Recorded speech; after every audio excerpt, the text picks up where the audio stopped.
confronted. You walk around, I learned this a long time ago, okay, not at this job. Not at this job. Okay, but when I was a teenager at other jobs that I used to have. If you look busy, nobody ever tells you anything. Just if you're going from here to the restroom, walk fast. You know, and then if you're going to your lunch break, walk out real fast. And if you're carrying a box, make it look like it's heavy. How many of you know what I'm talking about? Okay? And we can give that deception. And how many listen to this? Can I preach to you this morning?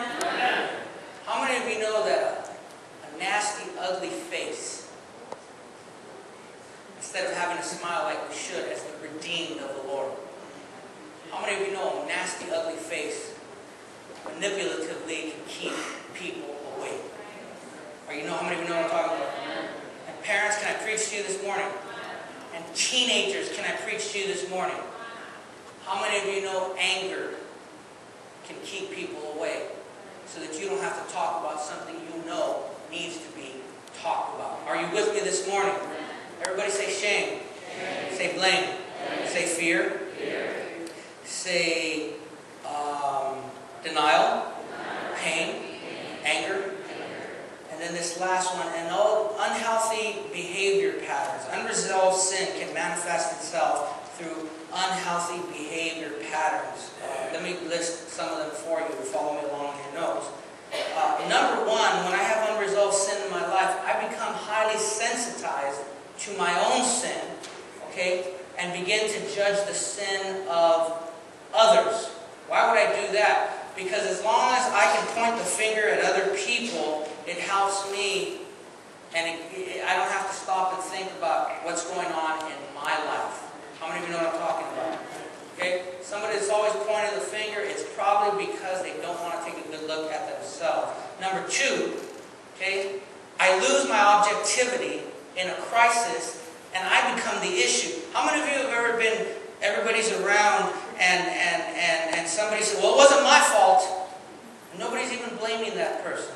A lot of times that's unresolved sin in our lives, and we lose objectivity in a crisis. We can't see things straight, and we think there's a conspiracy against us. Number three, unhealthy behavior patterns. Number three, I hide my sinful behavior, okay, and become even more vulnerable to more sin. How many of you know that if we ignore sin in our lives, we become even more vulnerable to it?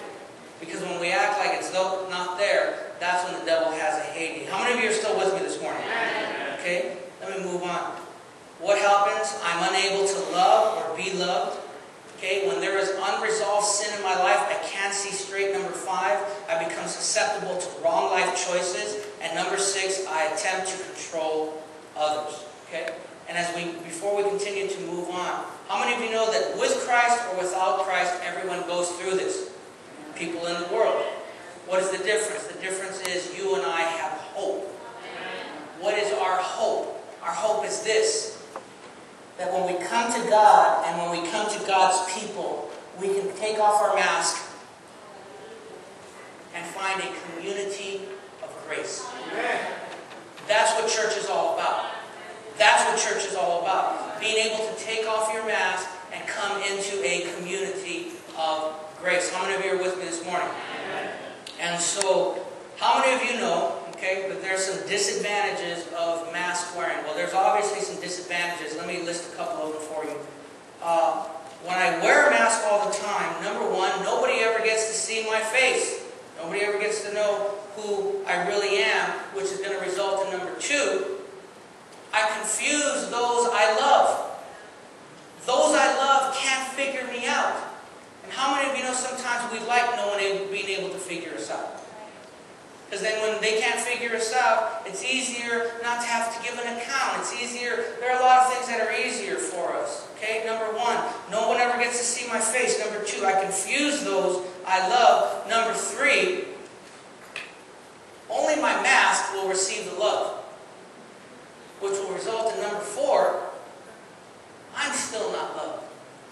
I know who I am, I know how I am, but I present this person and everybody loves this person, but here I am still behind the mask, unloved. Are you with are some of the disadvantages of mask wearing? Okay? I try to love and I try to be loved, but masks are impenetrable. You can't love me and I can't love you through this mask. My wife and I live in a 2-story home here in Sylmar. And we've been there 7-8 years. And she's in the kitchen and I'm upstairs in the bedroom, or she's upstairs in the bedroom and I'm downstairs watching TV. And there's a floor in between us. And to this day, we still, like we haven't learned, to this day I'm sitting down on the couch and I yell up, "Honey!" She doesn't answer me. "Honey!"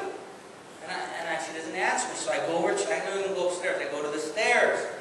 Because I know it'll carry my voice, and I'll say, "Honey." And she'll say, "What?" And then we'll talk. And if I'm sitting downstairs, there's a floor between us, and I can barely hear something, but I can't see what's going on. And then Mona comes down the stairs and she says, "Didn't you hear me calling you?" "No, I didn't hear you calling me." And you know, there's a floor between us, and we can't hear each other. You know, when there's a mask between you and your family, you can't love each other.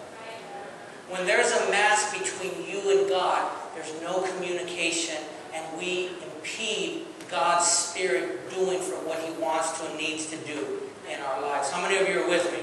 Are you still with me this morning? Do I still have your attention? How many of you know that when we wear a mask, we're not just actors? We're not just actors. Where did the mask come from? I don't know exactly where it came from. I believe either with the Greek culture or with the Roman culture, when they would have plays, the actors would wear masks. I didn't do research on it. But how many of you know that when we wear a mask, we're not just actors, we're directors? Because, especially as a parent, especially as a spouse, especially as a church leader, our mask wearing has a certain influence. And whether you want to or not, our mask wearing influence inadvertently says certain things to other people. Are you with me this morning? My mask wearing influence inadvertently says to other people, number one, it says, "Mijo, mija," honey, those that I'm trying to disciple in the ministry, my mask wearing basically says, you too must live a double life. That's what my mask wearing tells those around me. That you too must live a double life. What else does my mask wearing say? It says, number two, you too must present the ideal person at all times. You can never be yourself. You can never show a flaw. You wearing a mask to your spouse, to your children, and to those around you tells them you got to present the ideal person at all times. You can never be real. You can never show what you're thinking. You can never show what you're feeling, good or bad. You can't get mad, and at the same time, you can't get too excited about things. You got to present this ideal person at all times. How many of you are with me? Amen. I'm not just an actor when I wear a mask. I'm a director because I direct other people. My influence says, number three, you too should and must hide what is true about you. Number four, what I'm saying by wearing a mask is new life in Christ, it really doesn't work. Are you with me this morning? Pastor David, I've learned a long time ago that when people get quiet, it's either because the Holy Spirit is ministering to them or I'm boring them. But I'm going to keep on preaching. I'm just saying what the Lord told me to say. Not to get all mad at me. Throw me those hard looks.